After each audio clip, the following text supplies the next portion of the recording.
Hey everybody, just a quick interjection before I start the episode.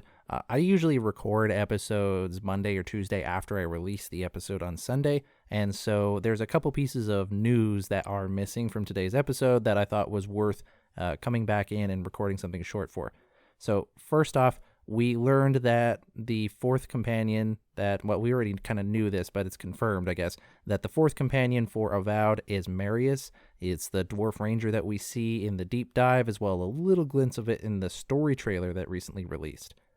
If you go on to avowed.obsidian.net, you can now find Marius as part of the cosplay kit if you download it off that website. And it gives a little bit of lore about Marius on there as well, and exactly what he looks like. So there we go. Fourth companion confirmed, and we also learned what they look like and a little bit about them. Second piece of news, and I think this is really important, is that Avowed is going to be making an appearance at Gamescom, which, if I remember correctly, is scheduled to happen in late August of this year. I'm not sure whether or not it's going to be in like a show that we can watch online or what have you, but I'm willing to bet that we're going to learn something about Avowed at that time, whether it's a release date or maybe character creation, because I know they've mentioned that before. I don't really know. But yeah, so those are the two pieces of news, learning about the fourth companion in Avowed called Marius, and that Avowed's going to be making an appearance at Gamescom 2024 later this year. Again, I normally record these episodes only a couple days after I release one, so sometimes news comes up late, but these seemed important enough that it was worth interjecting. So, okay. Anyways, that's everything I wanted to add. Thanks, everyone, for listening. I will see you in 30 or so seconds. Dum-dum-dum-da. Dum-dum-dum-dum-dum-dum-da.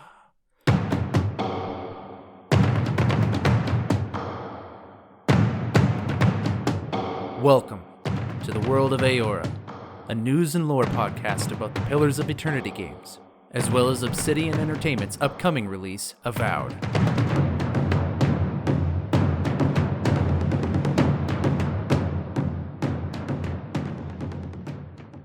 Hello, everybody, and welcome to a special episode of the World of Eora. It's the 100th episode, everybody. Thank you for making it this far with me. It's very exciting. For those new to the show, welcome to the show.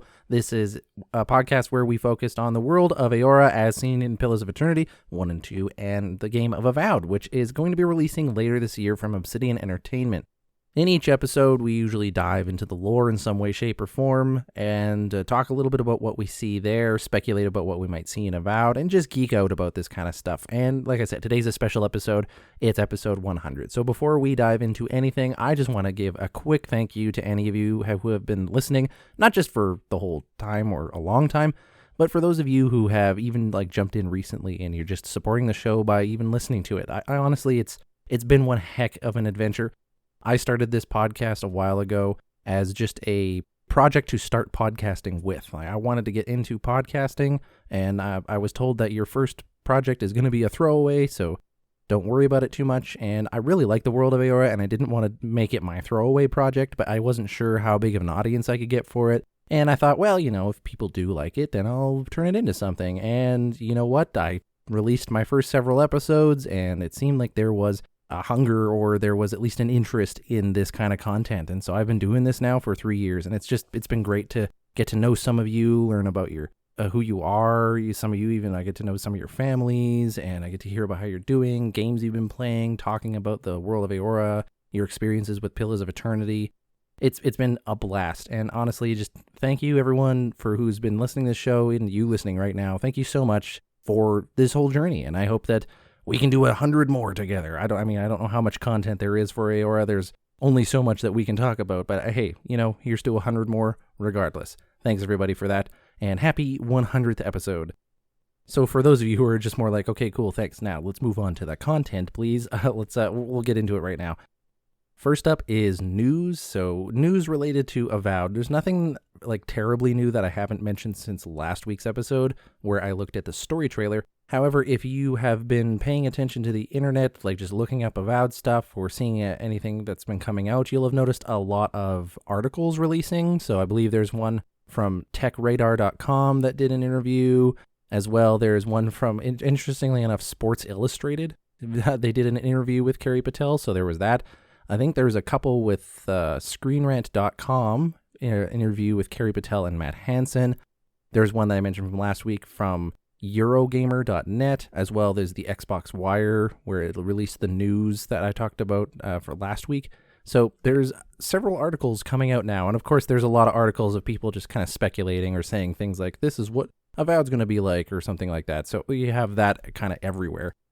But yeah, that's the main news for now. Nothing new compared to what we've seen last week, but we saw a lot of stuff in the last week. So if this is your first episode jumping in, last week's episode, we looked at the story trailer, which just dropped at the June 9th showcase. If you want to learn about the lore in there, as well as get a little bit of an overview or a summary of the recent things that have released that we can talk about, then you can go look that up. As well, episode 80 is a good place to kind of start, because I believe I signpost you to other episodes that are important for the world of Eora if you're just wanting to get a quick refresher or quickly into the world, and then after that you can choose what episodes you want to listen to.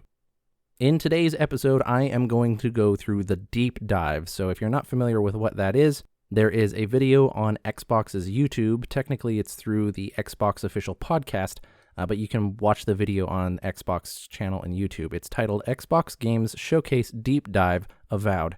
It's 27 minutes and 15 seconds long, so make sure you have a chunk of time set aside for listening to it. Today, I am going to be going through this video, and I am not going to be going through it as granular as I did last week's episode, because that was a 1.5 minute video, and it took me nearly an hour of recording. So we're not going to be that granular. That being said, I am going to go through the entirety of the video in today's recording. I don't know how long it's going to take me to record. And then after all this is all over, we're going to take everything that we've learned from the videos and the articles, and I'm going to do a speculation episode. So this is me just kind of putting a request out there. I've already put one out on Reddit. If you're interested, on the Avowed Reddit, I've put something out asking for any theories you have, any observations that you have, or even just thoughts and insights. It doesn't have to be theory crafting. But if you have any thoughts or whatever about Avowed and you want to have it on the show, please send me an email, worldofaora@gmail.com, or comment on that Reddit post that is requesting speculation about the story or gameplay of Avowed in any way, shape, or form. And I will probably do a speculation episode, just kind of synthesizing all the information we have. So like once we've done all this information building, then we ask ourselves, what the hell are we even looking at? But yeah, so that's everything for today's intro. We have a lot to cover in the 27-minute video. I'll try to be brief as I can on topics that get repeated a lot. Let's just dive straight in. I'm curious. What exactly did you find there? So as I mentioned, just for context, so that people can follow along in their own way if they want to, I am watching the YouTube video titled Xbox Games Showcase Deep Dive Avowed on the Xbox channel. I'm starting around the 4-minute mark when Carrie Patel, the director for Avowed, really starts to get into what the game is about. A lot of today is going to be story and gameplay. So they're going to be talking about the story and what's going on, what the Dream Scourge is, and they're going to be showcasing different ways to do gameplay and things like that. So I'm going to be watching through this. Anytime there's a scene that I think is relative to the content of this show, which is mostly about the lore for the World of Eora, or just very interesting gameplay, then I'll stop there. I'll let you know what's going on. With that said, let's get started. The first portion I want to point out is that from the 4-minute mark to around the 6.5 minute mark is basically just Carrie Patel summing up what it is that we saw in the story trailer for Avowed. So if you want to kind of have a brief summary of that and like what's going on, I guess contextually speaking, then go ahead and watch those 2 minutes. And after that is when the actual gameplay starts and we get to see some things that are going to be in the actual game. We learn more about the story, see some enemies, we meet a new NPC, we meet a new companion, actually, is more appropriate, I suppose. And yeah, I'm excited. First thing to note, as the actual gameplay stuff starts at the 6-minute, 23-second mark, is that this area that this entire deep dive is in a region called Emerald Stair. So I believe Avowed is set up kind of like the Outer Worlds, where the Outer Worlds had different zones or different hubs, right? Like you had the town of Edgewater and the surrounding area on the planet Terra 1, and then you had the ship in space called the Groundbreaker. And these were all connected in one world, but they all had their own separate maps. And I believe Avowed is set up in the same way, where you have different regions of the living land, but it's not one giant open world map. You go into these smaller maps in just those regions. So we've seen one region of Shatterscarp in previous trailers for this game. In this deep dive, we are going to be seeing things in the Emerald Stair region. And it's a very beautiful looking place. There's ruins all over the place. There are these wonderful purple lights that glow everywhere. I believe that they're being set up by animancers. Of course, there's a lot of mushrooms, and they're all bioluminescent. So it's a very pretty place to play at night. We don't really know much else about Emerald Stair. I believe the town of Fior might be here. So the first piece of lore that we're going to mention is actually a creature called a Sporling. Sporlings are creatures that we see in Pillars of Eternity 1 and Pillars of Eternity 2, and when you see this video, the deep dive on Avowed, you'll see that they're actually the main enemy they focus on, except for Delamagon, which we'll talk later on in today's episode. The Sporlings are the first set of enemies that you interact with in this deep dive video. Just doing a quick little overview on Sporlings and what they are kind of what they sound like. They are little mushroom people that like to run around. So if you haven't watched the deep dive video, a lot of this may or may not make sense, but I'll try to still give as much context as I can. The Sporlings, these little humanoid mushroom things, they are creatures that are mushrooms, and they are cute little running creatures. I agree with Carrie Patel there. They do run around in a very cute fashion, but they can be territorial, they can be pretty aggressive, and they definitely are enemies for us to obviously mow through to progress through the game. And we notice as playing through this game, or at least watching this playthrough of the game, that they're a little hard to defeat if you walk into this area under-leveled or with weapons that are not at the appropriate level. So it's interesting to see that at play here, to let them know that, like, yeah, you do have to kind of keep up with what's going on, and that the levels, this is kind of how the level scaling works within this game. As far as the lore goes with Sporlings, there is some interesting stuff about them. The Dank Spore, which is the fully grown version of Sporlings, is, in my opinion, one of the most horrifying creatures in the game, not because of how they look, but because of what they do. A Dank Spore, this, again, fully grown thing, which can be the size of a large human, possibly even larger. They move incredibly slowly, almost to a standstill, but if they ever manage to capture or get a person, I think that, I can't remember exactly, but they paralyze them in some way, and then they basically eat your soul while keeping you alive, and it's a very slow and, I would imagine, painful and horrifying process. So Dank Spores are actually pretty terrifying. Sporlings are like the more juvenile version of Dank Spores, if I remember correctly. They're a lot more mobile, they're able to kind of run around and do things, and I suppose there's probably a symbiotic relationship between the Sporlings and the Dank Spores. We don't see any Dank Spores or fully grown Sporlings in this playthrough. We do see a magic casting variant of a Sporling. And yeah, it was just very interesting to see these creatures from a isometric game now fully recognized in this more 3D model where you can see them from every angle. Actually, if you're following up on the Avowed subreddit, someone even posted an not safe for work video of a Sporling booty because, you know, I guess they have some. I don't know. I guess Sporlings they got poop, right? I don't know. I don't even know if they eat, to be honest. Why do they have a booty? But here you go. That's sometimes gaming is absurd, and that's why we love it. So yeah, there we have Sporlings. We very soon run into a person who is one of the companions that we have in the game. Her name is Yahtzee. She is an Orlan wizard. Orlans are one of the unique races that exist in this world of Eora. So if you've consumed any fantasy media, you're probably familiar with elves, humans, and dwarves as the three kind of main fantasy races. And then usually whoever is developing this fantasy media will add on a few more interesting ones that are unique to the world. Like if you're playing Dragon Age, you have the Qunari, for example. And in Obsidian's World of Eora, there are three other ones. There is a godlike, which is your player character, is a godlike race. More on that later. There is the Amawan, which one of your companions, Kai, is an Amawan. And then we have in front of us here for the deep dive, this little character of Yahtzee. She is an Orlan. They're typically a lot shorter. In fact, she seems a little tall for an Orlan, but I suppose maybe they made her this height just, I don't know, maybe it's good for narrative purposes or whatever. But they're typically very short. They're also very hairy, and they have large protruding ears. Like, I mean, it's basically like the same width of their shoulders is how far their ears stick out. And they typically have two tones of skin. Yahtzee's skin appears to be speckled between like a gray and a white. And if you were getting into the more gamey aspects, they're usually split between wild Orlans and hearth Orlans, which isn't really a subspecies of Orlan. It's more, I guess, in the context of where they grew up and the kind of environment they live in. But yeah, so this is an Orlan person, and she is also a wizard, and we'll learn later a scholar of a faction known as the Godless, which we will, again, talk about a little bit later in today's episode. We get to know Yahtzli's personality a little bit through the interactions in this gameplay footage. She's very feisty, very flirtatious, and quickly asks you to help her out by either having a ladder available or climbing up to get this vase that she doesn't seem to be able to reach because, she's so short. So she's a very interesting character. Personally, I think Yahtzli's going to be one of my favorite characters, mostly because of her interest in this faction of the Godless, which I'm really interested in learning more about by playing through Avowed. We do, in these scenes with Yahtzli, however, learn about a fourth companion that we have. So if you've been paying attention to the news of Avowed through these, last couple of years, you'll know that we have a bunch of companions that we can have in the game. One of them is Kai, the very first one we were introduced to last year in June. And then we were also introduced to, shortly after that, another character, Giada. So Kai is an Amawan from the Empire of Rauatai. Giada is a ocean folk human who is in the living lands as an animancer. So she studies the science of animancy, which is the science of the soul in short form. And then we have this third companion here, Yahtzli, a scholar of the Godless faction who's also a wizard.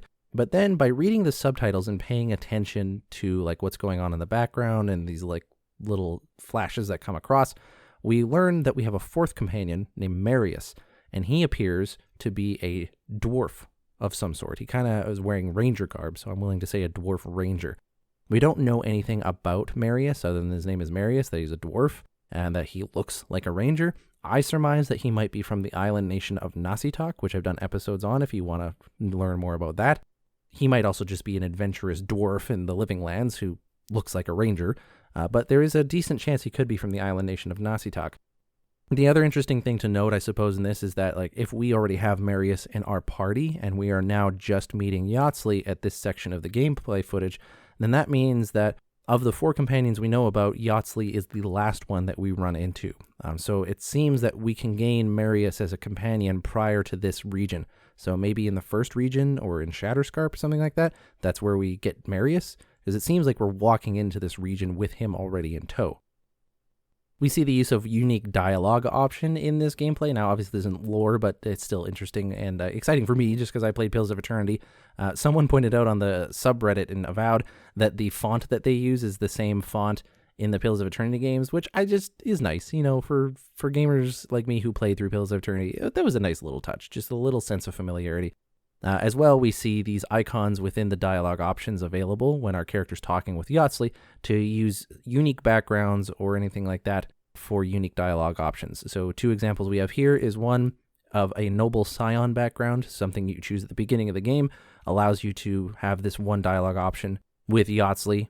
And then there's another dialogue option that has to do with might, I believe is the icon here. So, if you're an incredibly strong person, you can comment on how ripply your muscles are because it's relevant to the conversation. But yeah, it's good to see that. I know no one's really surprised that that's there, but it's just nice to point it out because the unique dialogue options, I think, are a really fun way of expressing that role play and the character choices that you make. Random side note, though, because we do hear Kai talking at one point, there is news out, I forgot to put this at the start of the episode, that the voice actor for Kai is the same voice actor for Garrus Vakarian from Mass Effect. So for you Garrus fans out there, I guess we know who your favorite character is going to be for a companion in this game. Possibly me as well. Honestly, that was a huge win. I love Garrus from Mass Effect. He's my bro. Everyone loves Garrus. Who doesn't? Probably somebody. I don't know. Anyways, moving on. Interesting little tidbit. Not too surprising, I suppose. But in the game, when you're talking with Yahtzli, you refer to these things called skates, S-K-E-Y-T-S. I believe that is going to be the common name for a form of currency within this game. Skates are one of the currencies that are used in the Empire of Adir, which again is the empire that you, the player character, are from. When you play Pillars of Eternity 1 and 2, there are different forms of currency depending on what culture or what people you're talking to, especially in the second Pillars game when you go to the Deadfire Archipelago. You get a lot of currency that is related to the native tribes of the Huana that are there. So I won't be surprised if we see other forms of currency in Avowed, but it'll almost certainly be translated into this kind of common standard of the skate, or skate. I'm not sure if I'm pronouncing it right, but yeah, so that's the name of monies in Avowed. In this region of the Emerald Stair, there is a town called Fior, where there is a group of animancers studying what's going on in the living lands, and later on this deep dive, we're going to learn that we actually can use some of their knowledge and help them out to diagnose what's happening in the living lands, because this dream scourge that's going on, which again is kind of like the main hook for why you're here, there is this plague going through the living lands, and your emperor is concerned that it could reach their nation of Adir, so he wants you to go and deal with it right away. And these animancers in Fior, again, animancy being the science of the soul, so an animancer being a scientist within that field, they are studying the dream scourge because it is a plague of the soul. I believe it was described as a waking nightmare or something like that on one of the articles. So it sounds, I don't know if it infects you in your dreams. I think I mistakenly said that in my previous episode, but it sounds to me like it almost infects your soul and drives you mad and gets you to this point where the world around you is literally a waking nightmare. I don't know if that means that the characters who become what are called dream thralls, if they're dead or not. They certainly look like it, and they will be after they deal with you, the player character. But yeah, we don't know the nature of it. But we do know that these animancers in Fior are investigating it. So we will have a quest that we get to see in this deep dive footage that has to relate to that quest. As well, the animancers at Fior are able to help upgrade our equipment. If you give them proper materials and obviously pay them enough for their services, you can have your weapons and armor upgraded to different tiers, which will make it more potent and more powerful, as well as give it some unique traits. There is a little bit of footage in this deep dive that actually shows that happening. So it's interesting to look at the town of Fior for a number of reasons. One is actually looking at it. There are these purple lanterns everywhere. Purple is usually, especially in this kind of ethereal glow, often associated with essence, which is the stuff souls are made of. So they might be powering this nighttime lantern system with actual essence, which makes me wonder where they're getting all that essence from. I don't remember if essence is a completely renewable resource or not. So, but anyways, that's besides the point, considering it's the actual souls of people in some cases. But there is also ambient essence within just the environment around you, right? So it is a resource to use within the world. Can notice on the far right of the screen when you do walk into the town of Yor through this footage that there's a little bit of crackling going on. So I feel like it's almost like they're using it almost like a form of electricity that we would be familiar with, right? Obviously not the same. The other interesting thing about the town of Fior from a lore perspective is that it has an enclave of these animancers who are free to study animancy. And the reason that that's important is because, and this is really explored in the first Pillars of Eternity game, is that animancy as a scientific field of study is really controversial in the world, and there are some nations, I believe Adir included, that have actually outlawed animancy as a form of scientific study. Like, you're not allowed to do it at all. And in the Deerwood, which is the first Pillars of Eternity game's setting, your player character actually will end up having a large voice as to whether or not animancy gets outlawed there, becomes heavily regulated, or is just freely studied by anyone who wants to study it. So this enclave of animancers here in Fior, in the region of Emerald Stair, them being free to study animancy is very interesting, and it also has a lot of controversy surrounding it. It'll be interesting to see what direction of ethics and morality they take, because they are studying the soul, and inevitably they will study the soul of people, which, people have souls, and that can have some pretty serious consequences, but they can learn a lot of interesting things about the world as well. After the scenes of Fior and discussing the animancers and the beautiful sights that are there, and the purple glow that we see around the Audra stone, which Audra, if I haven't mentioned yet in this episode already, very important in the World of Eora. I bring it up every single episode. Audra is capable of housing essence, which is the stuff that souls are made of. So souls can actually be housed within Audra. And Audra is a semi-precious gemstone. It can be molded into jewelry. It can be used in animancy experiments, so it's very important to the World of Eora. You see them jutting out of the ground in large pillars, very likely what the games of Pillars of Eternity was named after. Anyways, after that scene, we go to the party camp scene. So yeah, just like in Baldur's Gate 3 and other various fantasy games, there is a party camp. This is the kind of like, I would say, this game's version of the Unreliable from the Outer Worlds, where you can hang out with your companions, you can talk to them about what's going on, get their opinions on things, your companions will banter with each other, it's a place to rest, and kind of just, it slows the pace down a lot more, as Carrie Patel points out. Yeah, it's exactly what you think like when you think of a party camp. Party being like your party of people, obviously not like a ruckus going on, although that would be cool. I wonder if that option will be there later on to just have an actual party at the party camp. Well, regardless, moving on. It'll also be the place where we can upgrade, so you don't have to just go to Fior to the Animancers to upgrade. We can also upgrade our equipment here at the party camp, which I think is a smart move, because if you are able to upgrade anywhere in the game, then you might not go to party camp as much, and it sounds like there'll be a lot of narrative stuff that happens. So I think returning to the party camp often will be really interesting for the narrative, and putting your upgrading places at your party camp means that you'll probably go there a little more often. So I think that's a good choice on Obsidian's part, and I just hope that it is a very easy and quick thing to access. Like, I hope it's like the press of a button, half a loading screen if at all, and you're in the party camp, because I know otherwise a lot of players like myself will probably not go to party camp very often. But I don't know, party camp kind of gives the implication that it's an on-the-go thing, right? So I'm really hoping that it can be a very quickly accessed thing within the game, so that way there's no feeling of not wanting to go. You can just quickly jump in and therefore experience more of the narrative as a result. This is where they confirm in this deep dive that third person happens, by the way. I did talk about that last episode. Third person is an option in this game, so if you prefer first or third person for an action RPG, but this is where they actually confirmed that. So it was cool to see that gameplay being actually done on the screen.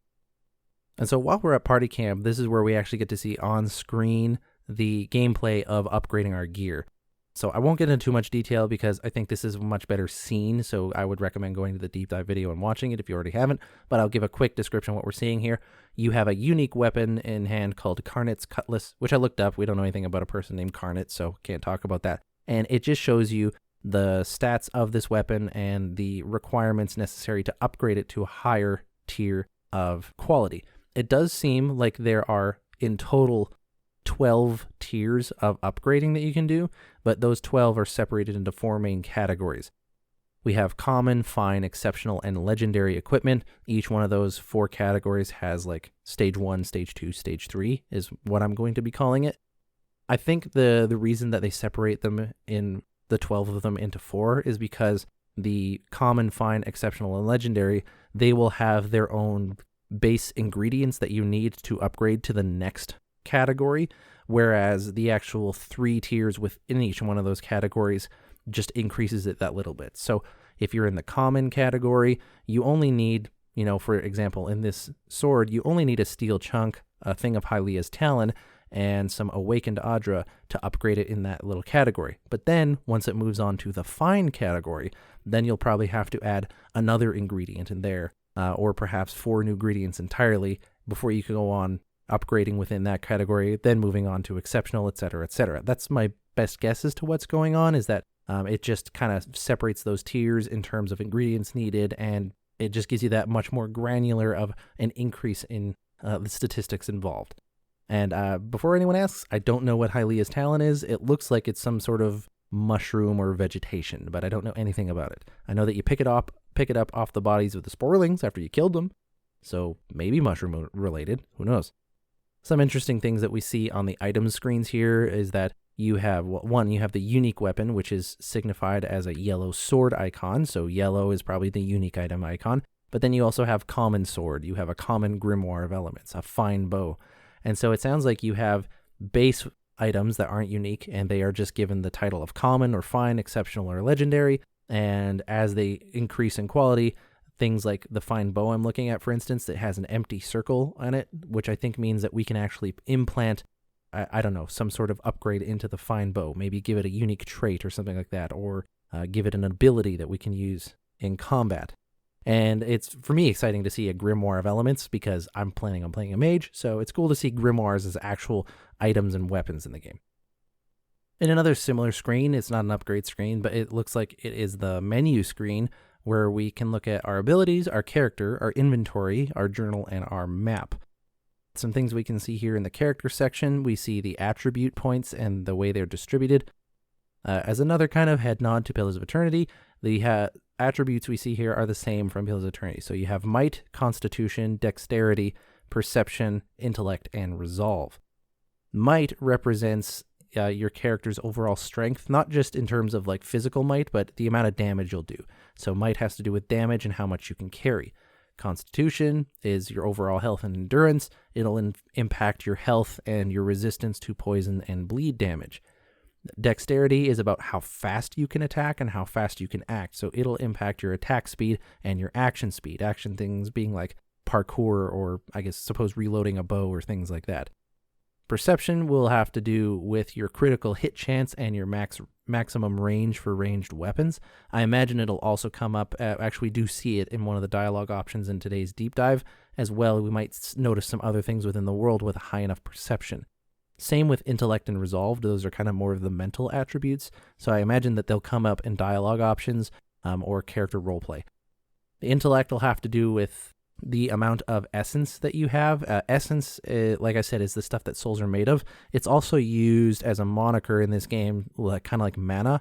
You'll have an essence meter, which is how much essence you have to expend on abilities and spells, right? Which kind of makes sense. Like if you go into the lore, what's behind magic in this world, all the magic and spell casting that you see when you play Pillars of Eternity is done by interacting with essence in some way, shape, or form. So for example, a chanter person, which is one of the classes of character you can be in Pillars of Eternity, a chanter will stir the ambient essence in the environment around them by chanting these like poems and stories from history, and it'll make the collective memory within this essence kind of stir and reenact those moments from history on the battlefield, and then your chanter character can cast it out as a spell. Another person, like a wizard, such as Yahtzee, will find a way to capture essence, place it within a book, and then you can literally pull it out of the book and cast a spell outwards. Or it kind of works like that. There's a little bit more going on there. I'm not going to get into too much detail because we have a lot to go through on this video. But yeah, so essence is going to be your magic meter, essentially. No pun intended. It'll also, intellect, by the way, will also have to do with your elemental resistance against burn, shock, freeze, and I think that's it. Poison is a different one entirely. The last attribute being resolve, and that has to do with how much stamina you have and your second wind cooldown. Your second wind is an ability that I believe when you hit 0 HP that you'll kind of like get back up again before you actually die. I'm guessing that's what that is. That's kind of like what it partially is that in the Pillars of Eternity game. Maybe it's a quick healing ability as well. I don't know. All of these attribute points, at least at this point in the game, are in the 1s or 2s. So I don't know if we start the game off at 0 or if we start the game off at 1 and perhaps some certain character choices put them at 2. We are at level 8 in this deep dive video, but they do have 3 points available to spend. So I don't know if this person's been hoarding experience points. But yeah, so they're going to level up a couple of their attributes, and you can see the small amount of increases you see. In a couple instances, it's only like plus 2%. But then in a couple of other instances, you gain like plus 5%. So it depends on which thing you're leveling up. You do get a lot of good looks at the abilities as well that we have in the game as a character, and so basically the leveling up in the perk trees, for example. I'm not going to list them all here because I think that would be boring audio content, but I will kind of talk about some of them briefly. If you want to go look at them yourself, there is a person who posted screenshots of all the things we got to take a look at in this deep dive on Reddit. We only got to look at a few of the abilities, but like, for example, in the fighter ability tree, we have Charge, which is an active ability. It's the one where you rush forward and crash into things. How it seems like the skill trees are basically going to work, we have skill trees of Fighter, Ranger, Wizard, Godlike, and Companions. So in each of those 5 categories of abilities, there are various perks and skills and abilities that you can invest points into to unlock other skills and abilities. It seems like abilities in a square icon are active abilities and abilities in circle icons are passive. I'm interested in seeing that there are actually not very many active abilities in the fighter tree. There's only 4 across 15 levels of progression, and the remaining 11 are passive abilities. That has been noted in the game, however, that you can, I don't know if this is the right way of thinking about it, attach things to your weapons. So I'm curious if you can attach active abilities to weapons in some way, shape, or form through the upgrading menu, perhaps, and maybe that'll give us more active abilities as fighters. Because I don't know about you, but for me, if I was playing an only fighter class, I feel like I would want more than just these 4 skills or abilities or ways of fighting. So I imagine there are more, we're just not seeing them on this screen. But yeah, so you have the 3 main categories that you see in a lot of fantasy media: Fighter, Ranger, Wizard. Sometimes it can be Warrior, Thief, or Mage if you're playing Skyrim. Those are the 3 I would say main archetypes, and we see a lot of different abilities and skills being pulled from Pillars of Eternity classes in these trees, as well as some unique ones that they made for Avowed. I'm really interested in seeing the Godlike tab, but we did not get to look at that one or the Companion tab, so we don't know any of the leveling up stuff that's on there. Me personally, I think I'm going to be investing heavily in Ranger and Wizard, mostly because Ranger has some of the stealth stuff, which I know I'm going to want to get into, and the stealth in this game is so smartly done. I'll talk about that in a little bit, but I'm really impressed with and happy with how they did it. And then the Wizard is where all the spells are, and I'm really interested in seeing a lot of these spells because that's where I think the unique things about the world come in. Don't get me wrong, I'm sure playing as a fighter is going to be very fun. I trust that Obsidian have done a good job on the melee combat. But for me, anyways, like especially as a lore person, a sword is a sword is a sword, and you can only swing a sword so many ways before it's just a normal sword. But the magic of Worlds is where I think a lot of the lore and the story and the narrative can really come in, and so like I'm interested in a lot of that stuff. So, but that's just me, right? Everyone likes different things. I will admit, playing a badass fighter in a fantasy game is, from a gameplay perspective, a lot of fun, and sometimes a mage can be a little bit. I don't know. Sometimes it can be a little bit time consuming, or you get in your own way a lot. So as interested as I am, we'll see what the most fun is, and I'll probably pick one of those. But one thing I really do like about this overall as well is that there is a respec option. I know some people don't like the idea of being able to respec your character because it doesn't have as much impact on your choices for your character choices. In response to that, I have to say, exercise your willpower in that case if that's something that matters to you. Otherwise, for players like myself, it's a very valuable asset to have. I know when my son was freshly born, he was a very little baby, I did not have a lot of free time. I was just getting into the game Elden Ring, and one thing that I really valued I was able to do, I couldn't respec in that game, but I was able to replay the opening intro to that game on every class I wanted and get a feel for every single class, and that way I knew how I wanted to play the game of Elden Ring from then on in. In a game like Avowed or The Outer Worlds where you can respec, for myself personally, and I've done this a few times in games since Elden Ring, is if you have the ability to respec, when I get to like the second or even third region in a game, or the equivalent of that if it's just open world, after I get a little bit into the game where I have a reserve of points saved up and I can start like actually building a class of character, I usually make a save file and then I play as that character, and then I respec, I play as a different character, and then I respec again, I play as a different character. I just replay the same quest over and over again, so I can get a feel for what kind of archetype I want to play as, and then I usually make that one decision and just move on from there. But for me, a player who doesn't have a lot of time, I think that respec option is a really great thing, because it saves you from having to replay a lot of game that might be interesting, but you're making a lot of the same choices and you're just trying to get to a place where you can maybe have a different character build. It's nice to know that you can try these other things out without having to replay the entire game to do so. So me personally, I'm a fan of this option. If you don't like it, don't use it. One thing I noticed using these abilities, this especially with the magic, that I really like these small details that kind of come in. Our character that we see in this footage unlocked Fan of Flames, which is a wizard spell in the game. And when they cast the wizard spell in the game, you'll notice it takes like a half second, so it's very quickly, but the player character actually pulls the spell out of a grimoire and then casts it. So they don't just point their hands and shoot fire out of their hands because they thought so. They literally had to pull the spell out of a book in order to use it. And I love that tiny detail because, it's in the details. The devil's in the details, guys. Everyone knows that.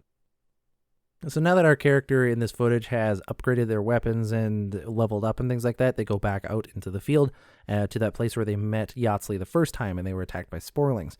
And you noticed a noticeable, I suppose is the word, noticeable difference in how quickly they were able to dispatch these enemies. So it sounds like we leveled up to our character to the, I guess, appropriate tier for that. The thing I wanted to point out is I've mentioned on previous episodes, we're looking at different trailers, these little purple dots that hang out after you defeat an enemy. And as your character gets near these little floating purple dots, it then sucks them up.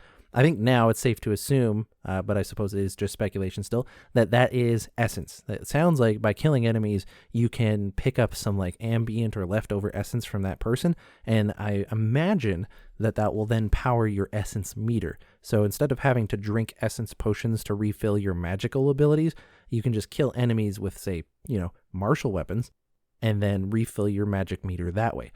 Definitely gives a good reason why you should invest in a battle mage archetype for that. However, the game is set up in a way where if you want to play pure wizard, then I suppose there are ways that I guess you could use alchemy or whatever to make essence potions and refill your magic that way. But just something I wanted to bring up because I mentioned it in previous episodes. So after this little segment with the mushroom people, the sporlings, there you go, our character goes and explores this little area, grabs this vase that, if you'll remember bringing up earlier, Yatsley, this Orlin character that we talked to, she wanted to get that, but she couldn't get it. So now you've gotten it for her, you bring it back down to her, and this is where we learn a lot of really interesting things about ourselves and the world really quickly. So I'll try to go through this individually, one thing at a time. One thing that we learn quickly about Yatsley is that she is a godless expert, which is to say she is a scholar of this group of people known as the Godless. The Godless is a faction of people that we've never interacted with before in Pillars of Eternity or any Eoran thing until now in Avowed, so we don't know anything about them. That being said, there is a quick little blurb of things that Carrie Patel says, and I will read it verbatim for you right here. Carrie Patel describes it as this: Godless are the ancient people who used to inhabit the living lands. They have been gone for many, many, many, many years, but we see their ruins throughout the different regions of the living lands. So Yatsley studies them. They're called the Godless because they're not recognized as worshipping in their art any of the gods of Eora that people know of. So that's kind of a little synopsis of what she says there. So we know that the Godless are a faction. They're an ancient faction. They're no longer around in the living lands, but they did live there at one point in time, and you have people like Yatsley who are a scholar of them. They're called the Godless because when you look at their artistic depictions, which I believe in the previous episode I mentioned a mural that I could see in the background during one scene. So it seems like there are probably different murals on artistic things that these godless people did. In their artwork, it doesn't seem like they're worshiping any of the known gods of Eora. So I've talked about the gods of Eora extensively on other episodes. Go ahead and listen to those episodes if you want. Short form is there are 11 of them that we know of. They've always played a major part in the narratives of Pillars of Eternity, and I'm sure that they will be involved in Avowed as well in some way, shape, or form. And it's interesting to see this ancient faction that didn't worship any of those known gods. And there's a lot of reasons maybe for that, but there's a lot of interesting questions surrounding it, especially if you know the narratives for Pillars of Eternity 1 and 2. She describes them as an ancient people, so I don't know how ancient that might be. It could be as ancient as the times of Engwith, which the Engwithan people are an ancient civilization that were very far advanced in animancy, and they were practically global in terms of their expansion and progression, and then they mysteriously disappeared off the face of Eora. There's an entire story going on there, and you do learn about it in the first Pillars of Eternity game. I'm not going to get into it here because that's spoiler-related stuff for anyone who wants to get into those games. But we don't know if the Godless existed at the time of the Engwithans, or perhaps they had existed in a more recent time, and they have just, I don't know, been run out of the living lands, or they died off, or what happened, or maybe they made the Dream Scourge and they all died out and the Dream Scourge went away for a while and now it's returning. Who knows? Maybe they made the Dream Scourge. We're not really sure. Either way, this Godless faction is going to be very interesting. There is some lore in the Forgotten Sanctum DLC which could support the two ideas that the Godless were subjugated by the Engwithan people. They might have been an Orlin empire and the Engwithan people didn't like them, or the Godless might have been a group of people that were living in the living lands, and the Aedir Empire viewed them as savages, and so went and civilized them, is how we're going to describe it, just the way they do. So I'm leaning a little more towards the Engwithan one. It just seems like they're very ancient. I feel like if they were around during even the times of the early Aedirn Empire, that there would be more information about them. But we don't really have a lot that we get in this deep dive about the Godless. So it could be either or it could be another one entirely. Those just seem like the main candidates in my mind for how old they are, which implies a lot of interesting questions. If they were worshiping these other gods or worshiping something else other than the known pantheon, then where did they get these ideas from? Is there other gods out there? Things like that. There's a whole bunch of interesting questions that come up as a result of that. And it'll be interesting to explore these ruins, which this basically is confirmed, I suppose, through this, that these ruins are godless ruins. So I had talked about them being Engwithan or Dwarven, but they definitely seem like they're going to be the ruins of the godless faction. After talking about the godless, then that's the last we see of this character Yatsley for this deep dive play. There is one interesting thing here. She describes herself as a Balrog in the bed sheets or something like that. I don't know what a Balrog is. I suppose we'll find out in the game of Avowed. Maybe. I don't know. But more interestingly, we get a face shot of our character who, when you finally get to see our player character face to face for the first time during all of these reveals and information from Avowed, we see that there is something awry about the way they look. And that is because there's a bunch of lichen growing across their face. And it's at this point that Carrie Patel, in my opinion, casually remarks on the idea that your character is a godlike. It seemed really casual because to me that was a big deal. And I know to a lot of others it was a big deal as well. So yeah, it turns out our character in the game Avowed is a godlike, which you'll remember I mentioned the unique races in this world. Godlike was one of them. Here is the short form of what a godlike is. I talk about it a lot, so I'll make it brief. Basically, normal parents will have, they'll be pregnant. So there'll be a baby in the womb to these normal parents. And while the baby is in the womb, one of the gods of Eora will, for a lack of a better word, bless them with, I suppose, their essence or something like that. Either way, when this child is born as a godlike, they will grow up with the physiological form and figure of their parents, right? So if you're born to Orlan parents, you'll grow up still pretty short and you'll still have that same kind of humanoid figure that the Orlan does, but you will have different physiological expressions of the god that you are related to. So if you are a fire godlike related to Magrin, goddess of fire and war, you might have demon horns that grow out of your head. You might have like little embers that like float off of your body as you walk around. You might have fire on your head. Who knows, right? You might have like obsidian black skin that looks like the top of lava as it flows down a mountainside or something, right? So there'll be these physiological expressions. The interesting thing about our player character is that we don't know what godlike we are. Normally in the world of Eora, a godlike, you know what god you're associated with. Like if you have fire on your head, you're a fire godlike. You're associated with the goddess of fire. If you're a giant standing beacon of light, you're probably a light godlike associated with the god of light, Aethys. These traits are pretty obvious of like which godlike it is that you are associated with. And more importantly, you could always get an animancer or someone who understands the soul. They could look into your soul and kind of determine that way which god you are associated with. But our player character, we don't know what god we are associated with. And that is a very interesting and incredibly unique situation to be in. So our character, probably referred to as the godlike throughout the entirety of the game, no matter what you call yourself, you don't know what your deific origins are. You don't know what god that your nature is associated with. There's a few theories out there. You having lichen or mushrooms on your face, maybe you could be related to Galawain. Maybe because you're so mysterious and unknown, perhaps you're related to the god Wal, who is the god of dreams, mysteries, secrets, and revelations. And the one I mentioned earlier, Galawain, is the god of nature. And there's a couple other speculative theories out there. I am actually thinking that you are not a godlike of any of the normal gods from the normal pantheon. I am actually wondering if just a very powerful creature who is like near god-ish in power, if they were able to create one godlike, and that one godlike is you, and there's a reason why they made you, and there's a reason why you're in the Living Lands. I actually speculate myself if the Living Lands themselves, this very island or continent, whatever we are on, is actually sentient. And them being an island full of essence, which is soul energy, which is the stuff souls are made of, and it's the stuff that magic is used on, and if you have lots of essence, you have lots of power. I wonder if the island itself is not sentient in some way, and it used a portion of its power to create godlike such as you. I don't know. Or maybe whatever entity is behind creating the Dream Scourge is what created you. There's a lot of theories. I definitely think, and I think it's almost obvious. I think that there is a connection between you and the Dream Scourge, this mystery god, and the godless faction. I think it seems pretty obvious narratively that there is some connective tissue there. However, the nature of that connective tissue and what it is, no idea. I'm not a writer.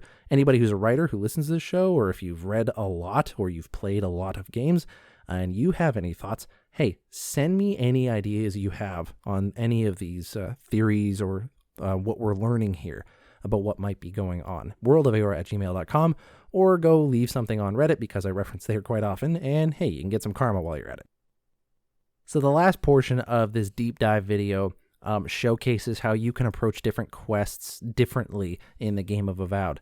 So the setup for the quest is essentially you have gotten to the Animancers and you want to help them figure out what's going on in the living lands, what's the dream scourge, how can you diagnose it, that kind of a thing. And they have an idea on what they can do, but they need a particular item called the Heart of an Odragon in order to do that. And so to get this thing called the Heart of an Odragon, you are going to go into the territory of a bunch of Delimgon creatures and ask the Queen Delimgon there if you can have the Heart of an Odragon from her. So this deep dive video here at this point showcases two approaches. One is very combative, so you can just kind of mow through all these Delimgon creatures, who I'll talk about in a second, destroy them, get to the Queen's throne room area. She's super upset at you for killing all of her people, so she attacks you outright, and then you have to battle her and her minions, and then plunder the loot of the Heart of Odragon from her to bring it back to the Animancers. There is, however, a second option. There's probably more, maybe, I don't know, but there's at least another option for this quest where you could use a ability called Shadowed Beyond, which allows you to turn invisible.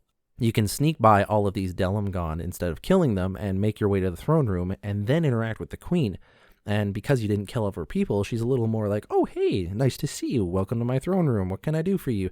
And then you can talk to her and basically convince her to give you the Heart of Odragon, which you can then bring back to the Animancers, and theoretically it'll resolve in you figuring out a little bit more about what's going on in the living lands with the Dream Scourge. But yeah, this section of video just demonstrates how you can approach these things differently. And it really depends on the type of player you are.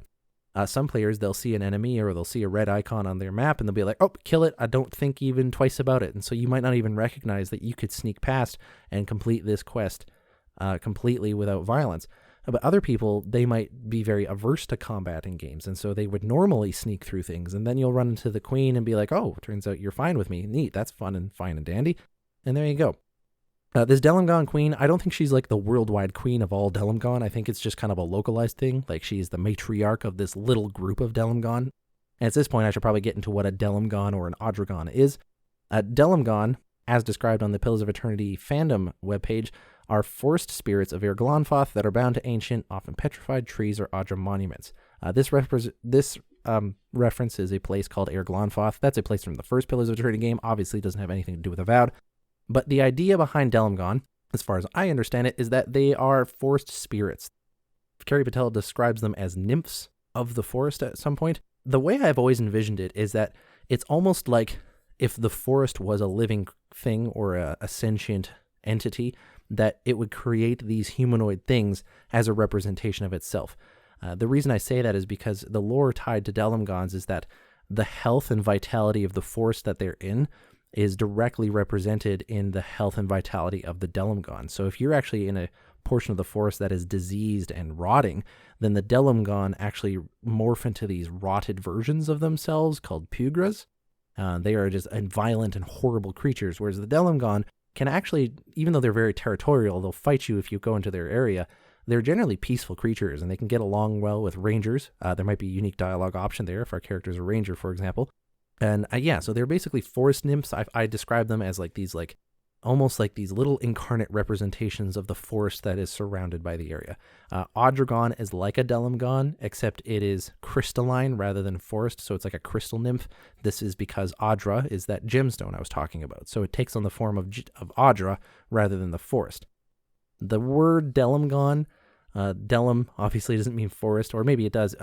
Delimgon is... I believe it's the Glonfathan language from the first Pillars of Eternity game is where that comes from. I don't remember what it means, but that's its origins are in that. Now, I mentioned really quickly that there was this ability that they used to do stealth, and I wanted to talk about this earlier as well, and it was called Shadowed Beyond. This is really interesting, and I want to get into this now. Shadowed Beyond, as described in the game of Avowed, which we can get through a screenshot, is described as phase into the beyond, become invisible and intangible, and draining essence until your next combat or movement action. So what Shadowing Beyond allows you to do is it allows you basically to rip a hole in, I don't know, the universe, if you want to call it that, and you phase into the beyond, which is the afterlife. It's like the spiritual plane that lays over top of the mundane physical plane that you're normally in. So you've basically transported your body and soul into this spiritual plane, and you're walking around, you can still look around and see the physical plane around you. Like, you can see these Delamgon as you sneak by. You can see the trees that you're ducking under and things like that. But you have placed yourself into the beyond. I love this for a couple of reasons. One is because it shows how like magic can work in this world. Like, instead of just turning invisible for no good reason, it's like there's a lore reason behind it. And I love Obsidian for that. Is like you're actually phasing into the spiritual plane of existence known as the beyond, and you're walking through that plane of existence. And it isn't until you come back to or phase into our mortal physical plane that you are no longer invisible. You know, it's more than just an invisibility spell. I love the lore behind it. I also love that they include in the game itself the animations for doing that. When you watch the deep dive video, your character literally looks like it rips in twain the very fabric of the world and enters into the beyond. It's very cool, and it makes something as simple as invisibility and stealth, it makes it that much more special. And Obsidian, thank you for doing things like that. That is so cool and badass. I love it. I love the final interaction that we can have with the Delamgon Queen after all this, by the way, because it offers a few interesting things of lore. When you're talking with her, you're like, wait, how do you know our language, the Aediran language, which is kind of like common in this game? It's not really what it's called, but everyone seems to speak Aediran for some reason. So you can ask, like, hey, how do you know our language? Are you referring to me as a godlike when you talk to me the way you talk to me? If you ask her for how long she's been here, she responds with for all time, which I think just kind of, again, reemphasizes that kind of view I was talking about the Delamgon, how they are essentially just physiological expressions of the forest, like they're incarnate versions of the forests themselves. Delamgon are very ancient creatures. They have their own society. They're not like the normal Kith races, the human elves, dwarves, Orlans, Amauans, and godlikes. They're not like expanding in the world and all that, but they're definitely an interesting race of creature. And I find it interesting as well that Carrie Patel mentions that this Delamgon Queen might actually have some insights into what kind of godlike we are, considering how ancient and knowledgeable they really are about those kind of mystical things about this world. And so, ending just shy of the 26-minute mark, that's where I'm going to stop watching, because that's where the gameplay stops. There was a bunch of tiny little things I didn't cover in there, like I didn't point out a small detail of like this person is this race or something like that. I didn't go into deep dive of like what a wizard is, for example, with Yahtzee, and that's just because there was only so much time to record. Now, it didn't take nearly as long as I thought, surprisingly, to actually go through all this stuff. I think a lot of this is just soaking it in as a gamer. So if you're someone who's interested in Avowed, you've been playing games for a while, I highly recommend going and checking out this deep dive if you haven't already, because it really lets you soak in kind of the feel of this game just by watching it. So yeah, for me, watching this made me hype so much for Avowed. I cannot wait to play it, and I'm very excited to see the answers to these questions I'm already forming in my head of like, what kind of godlike are we? What is the Dream Scourge? What's the Godless? What does this all have to do with the Living Lands? Why are we there? Are we going to learn why it's called the Living Lands? Is it actually sentient? So many, like, oh man, and I want to get to know these characters. I'm so excited that Kai is voiced by the same voice actor as Garrus Vakarian. I really wish I knew the name of the voice actor now, rather than just call him Garrus Vakarian, but whatever, there you have it. So yeah, that's everything that we have to go through on the deep dive. Awesome. Let's close out this episode, and then I'll let you guys know what's coming up next week. Is an oath worth the weight of a crown? So normally I'd be like, what does this have to do with Avowed? But, we already talked about Avowed through this whole episode, so there's nothing else to talk about here. Basically, everything we talked about was Avowed related, and we just kind of gave a little bits of lore that we learned from Pillars of Eternity. So if this at all increases your interest in Pillars of Eternity, I hope you go and play it. Let me know if you do, and I'll walk you through anything. I don't know. But hope you enjoyed today's episode. If you have any theories or speculations or questions or comments or concerns, anything like that, or something I missed that you want to point out, send me an email, worldofaora@gmail.com. If you want to follow me on Twitter @worldofaora, you can do so. I mostly post updates for when shows release, but lately I've been trying to also include little bits of lore information or reposting things that are interesting that are related to Avowed or Pillars of Eternity. If you want to support the show, if you've been listening for 100 episodes now and you're like, hey, you know what, here's $5, you can go to ko-fi.com/worldofaora. That's ko-fi.com/worldofaora if you want to support the show. I haven't really been playing anything new or of note lately to chat with y'all about. My son's been having some sleep issues, so I haven't had a lot of time to play a game. That being said, I have bought 2 games recently. One I bought with the hopes that I might actually get to play it sometime soon, and the other one I bought for when I'm sitting in the hallway next to my son's room trying to get him to calm down. I've been playing Blasphemous 2. on the Nintendo Switch. I enjoyed Blasphemous 1, so this was an easy buy for me, and I hope I can get into it. My thumbs are a little bit achy lately, so we'll see. But I'm really enjoying Blasphemous 2, and man, is it dark and gross and awful, but it's great as a game to play. The other game I'm playing is called Indica, which you play as a nun who has the voice of the devil inside of her in, I think, like some older Russian society or something like that.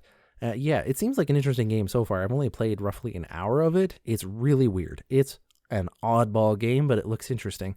I'll talk more about it as I go through it, but yeah, there's some choices that they make in that game right at the very beginning where I'm like, why would anyone play through this segment? But at the same time, I know it makes you do this mundane, really boring task 5 times in a row, and it just sets the tone.